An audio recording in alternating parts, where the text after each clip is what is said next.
오늘 우리에게 주시는 하나님 아버지의 말씀은 사도행전 16장 19절에서 25절 말씀입니다. 사도행전 16장 19절에서 25절 말씀 제가 봉독에 올리겠습니다.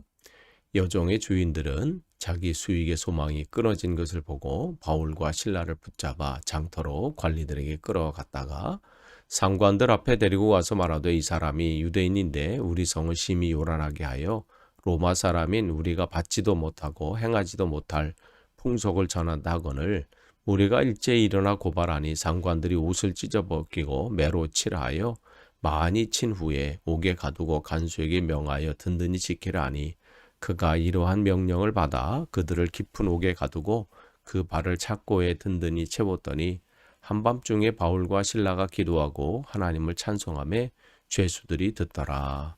아멘. 우리가 계속해서 사도행전 말씀을 나누고 있습니다. 오늘 사도행전 16장 19절에서 25절 말씀 나눕니다. 지금 이 상황은, 이 사건은 지금 바울이 하나님의 인도하심으로 지금 빌립보에서 마케도냐로 와서 그 마케도냐의 첫 번째 성인 이제 빌립보를 방문한 상황이에요. 거기서 루디아와 또 그의 가족과 또 그의 주의 지인들을 복음으로 회심시키고 그러한 가운데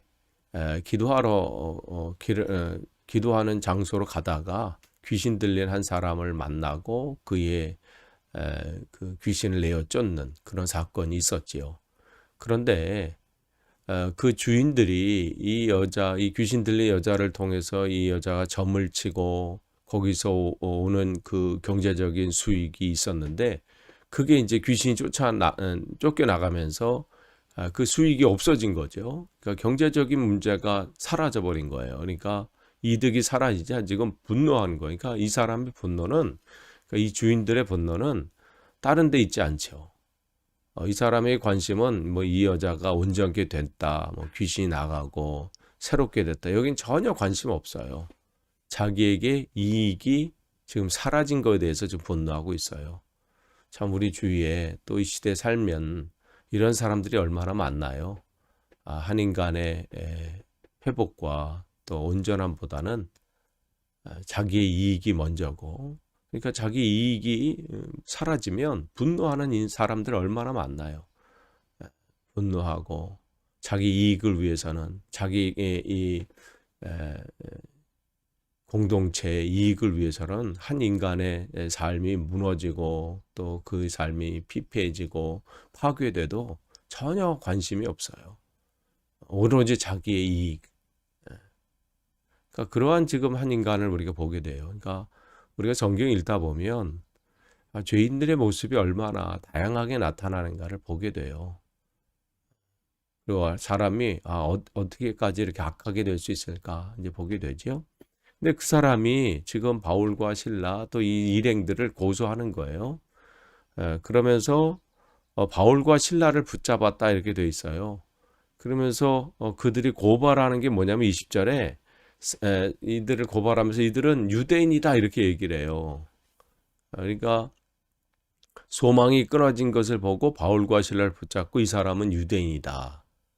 그 얘기는 뭐냐면 이 사람들이 유대인인데 우리 성을 심히 요란케 한다 그랬어요. 그러니까 지금 요 바울이 지금 요 2차 전도 여행을 지금 하는 가운데 여기가 이제 로마의 그 관할이잖아요. 그 관할인데 1년 전에 이 시대에 어떤 사건이 있었냐면 유대인들이 하도 폭동을 일으켜서 로마 그 황제가 로마에서 유대인들을 다 내쫓으라 이러한 칙령을 내린 상황이거든요. 우리가 이제 그거를 18장에 보면 이제 그 상황들이 나오게 되는데 어쨌든 그러한 상황들이 있어요. 그러니까 이들을 고발해서 옥에 가두게 하기 위해서는 다른 걸 해서는 안 돼요. 뭐 이들이 우리 이익을 뺏었다, 귀신을 내줬다 이걸 해가지고는 뭐 되질 않으니까 어떻게 해요? 이들이 유대인인데 지금 여기서 이상한 얘기를 하고 있다. 뭐 이렇게 얘기하고 있는 거죠. 그러니까 로마 당국자들은 민감한 거예요. 유대인들이 혹시 또 폭동을 일으키거나 아니면 그렇게 되면 문제가 생기기 때문에 늘 이 관시 이 신경을 촉각을 세우고 있는 거죠. 어쨌든 이러한 상황 가운데 있어요. 그러니까 함께 있던 거기 보면 누가도 있고 디모데도 있잖아요. 근데 누가는 헬라 사람이고 그다음에 이 디모데는 아버지가 헬라인이기 때문에 그들은 이제 제해해 놓고 지금 바울과 실라가 이제 타겟이 된 거죠. 그들에게서 이제 타겟이 돼서 분노하게 됩니다. 그런데 그들은 이러한 가운데 21절 보시면 그들이 뭐라고 했냐면 로마 사람인 우리가 받지도 못하는, 이제 확실하게 유대인과 로마 사람을 구분하면서 이들을 이제 사지로 지금 몰고 있죠. 그러면서 우리가 행하지도 못할 풍속을 전한다. 그러니까 당시 이 유대교는 로마에서 공식적으로 뭐 인정이 됐지만 이 당시 아직은 기독교는 공식화되지 않았잖아요. 그러니까 그것까지도 넘어가면서 이들이 이상한 얘기를 전하고 있다. 그 얘기를 또 지금 전하고 있습니다.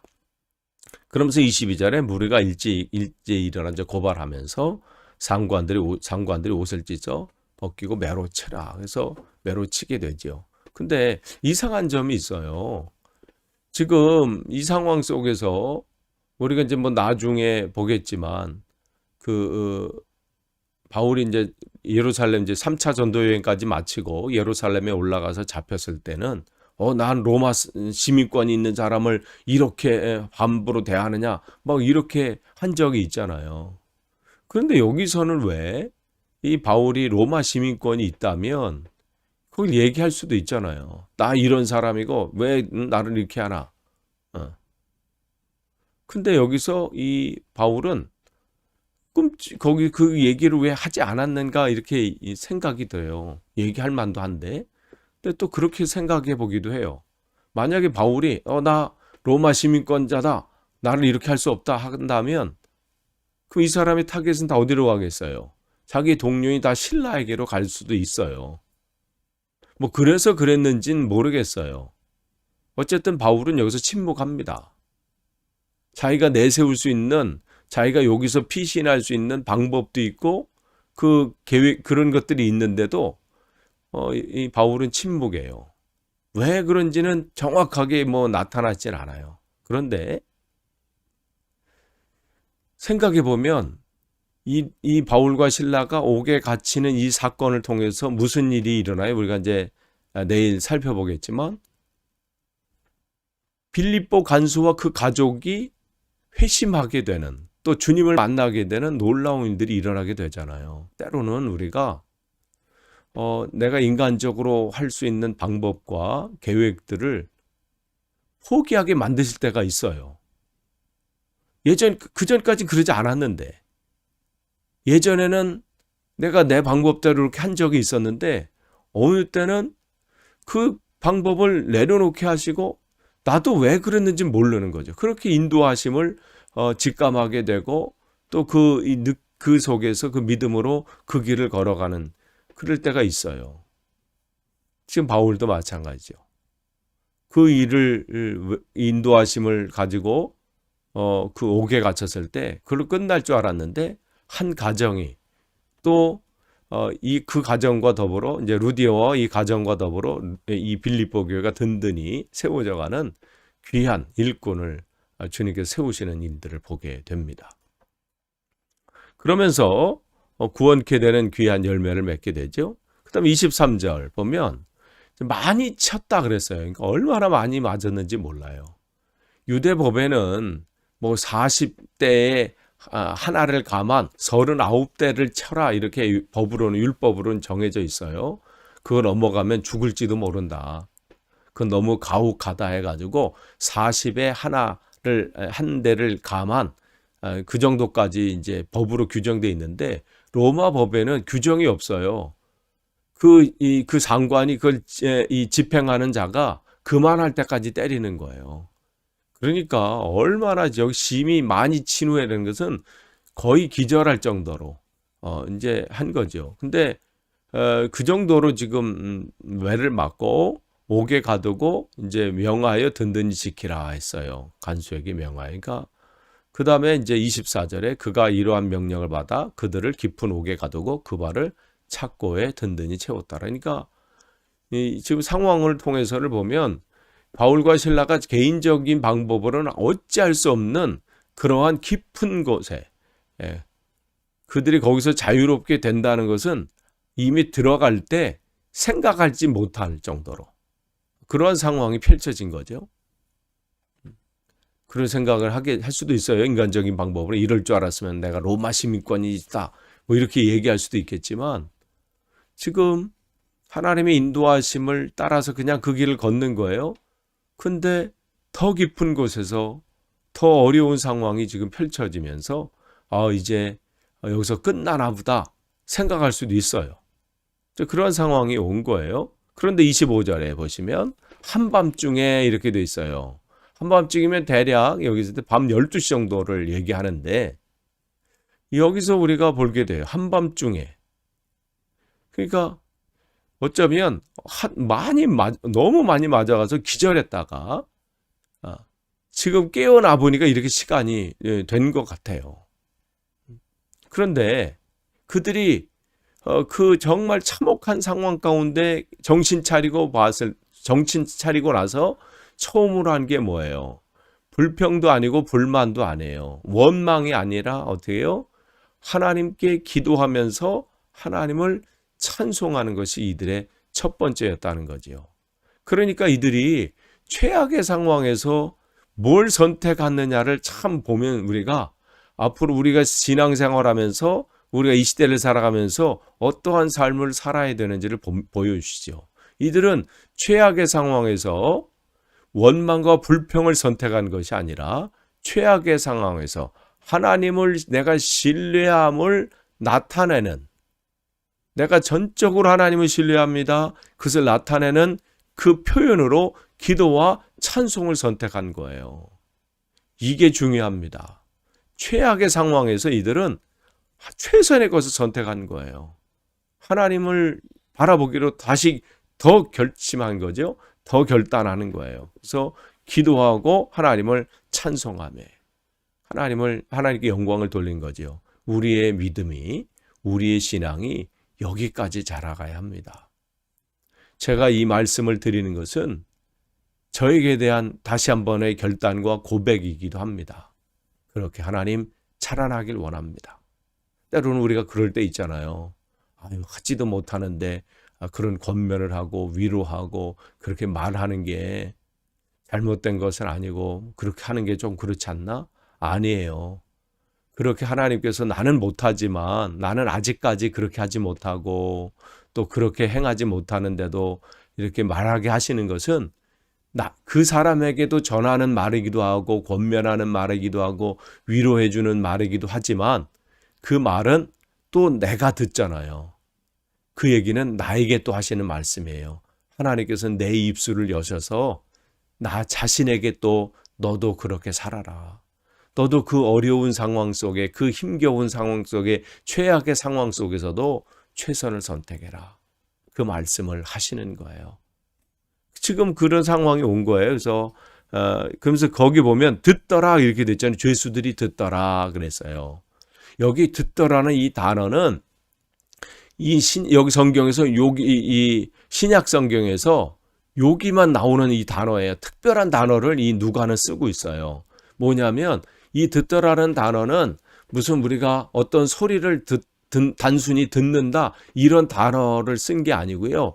이 단어는 어떤 때 쓰는 단어냐면 우리가 무슨 음악 감상을 한다든지 무슨 연극을 하거나 뭐 어떨 때 어떤 사람의 이 좋은 소리들이 있잖아요. 그러니까 특별히 뭐 음악 감상들 이러할 때 뭐 시낭송, 노래 이런 것을 우리가 기쁜 마음으로 듣는 것 이러한 때 쓰는 요 단어예요. 그러니까 그냥 일반적으로 어떤 소리를 듣는가 아니라 신앙송이나 노래나 이런 것을 기쁜 마음으로 듣는다. 그러니까 지금 여기서 죄수들이 듣는다. 아니 지금 한밤중이에요. 어떤 사람은 자고 있을 수도 몰라요. 여러분 한밤중에 자고 있는데 누가 여러분 그 앞에 거기서 뭐 노래를 부르고 큰 소리로 기도하면 기분 좋을 사람이 있겠어요? 특별히 여기 지금 감옥에 갇힌 사람 중에 조용하라고 막 소리 지를 거고요. 아무리 바울과 실라가 모르겠어요. 뭐 천사의 목소리를 냈는지 모르지만 아무리 그래도 한밤중에 거기서 기도하고 찬송할 때 사람들이 그런 반응이 있을 수 있어요. 조용하라고 그러고 시끄럽다고 하고 막. 그런데 그 죄수들이 지금 어떻게 기쁜 마음으로 듣고 있는다 이거예요. 이건 뭐 바울과 실라가 목소리가 뭐 꾀꼬리 같아서 천사의 소리에서 그러겠어요? 하나님께서 그렇게 지금 마음을 바꾸신 거 아니에요. 그들의 듣는 귀를 바꾸신 거예요. 이거는 하나님이 하셨다고 밖에는 할 수 없는 상황이죠. 그러니까 놀라운 이제 앞으로 그런 일들이 일어나게 되는 거죠. 바울 이 빌립보 간수가 또 그런 일들이 가족이 회심하는 일들이 일어나게 되죠. 여러분에게도 이러한 역사가 이러한 능력이 여러분을 통해서 나타나길 원합니다. 여러분이 복음을 전할 때 그게 여러분의 자녀가 됐든 가족이 됐든 이웃이 됐든 형제가 됐든 친구가 됐든 여러분이 복음을 전하고 그들에게 말씀을 전할 때 그들의 이렇게 듣는 역사들, 하나님의 말씀을 이렇게 청종하는 이러한 놀라운 역사들이 나타나길 간절히 축원합니다. 지금 그러한 일들이 일어난 거예요. 끝을 맺습니다. 오늘 복음을 전하다가 어려움을 당했어요. 정말 이보다 더 큰 괴로움이 있을까 할 정도로 비참한 상황이 됐을 때 하나님은 그곳에서도 놀라운 역사를 이루고 계시는 거예요. 놀라운 일들을 진행하는 중에 지금 있습니다. 그러나 이들은 주님을 신뢰했습니다. 여러분도 어떠한 여러분 지금 상황에 놓을 때 내가 보이는 것이 없고 더 참악한 상황으로 빠지는 것처럼 보일지라도 여러분 신뢰하십시오. 주님을 신뢰하면서 그 길을 걸어갈 때 주님께서 예비하신 놀라운 것을 체험하게 되실 것입니다. 오늘도 그러한 하루 되시길 간절히 축원합니다. 기도하겠습니다. 하나님 감사합니다. 오늘도 말씀을 주셨습니다. 오늘도 주님을 신뢰합니다. 주님을 의지합니다. 우리를 통해서 이루실 놀라운 하나님의 크기의 일들을 기대합니다. 오늘도 그러한 하루 되도록 우리를 붙잡아 주옵소서. 예수님의 이름으로 기도하옵나이다. 아멘.